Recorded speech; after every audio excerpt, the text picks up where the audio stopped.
Kung isa ka sa mga nalimutan yung TIN number at walang kopya nito, ituturo ko sa iyo kung paano ito gawin or paano kunin online na hindi mo na kailangan pumunta sa BIR office para lang kunin ang iyong nakalimutang TIN number. So kung gusto mong malaman kung paano yung process, panoorin mo lang at tapusin mo lang ang video tutorial na ito. So, i-open lang natin ang ating Google Chrome application sa ating laptop or ating mga cellphone. So, ita-type natin ang oros.bir.gov.ph at lalabas itong e-services. So, pindutin natin yan at hihintayin natin na lalabas itong chat box, which is itong click here to chat with Revi para ma-transact natin yung kailangan natin na ating TIN number.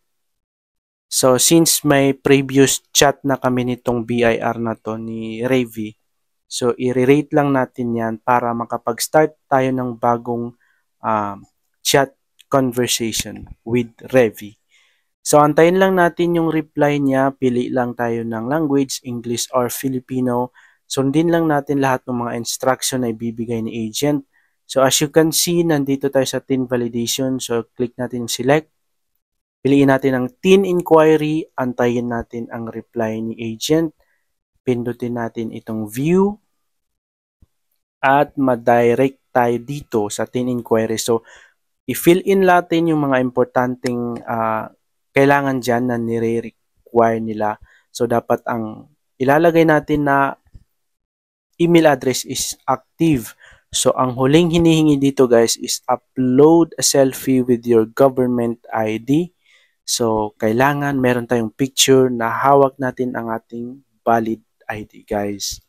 Para ma-proceed natin itong pag-transact sa ating TIN number online.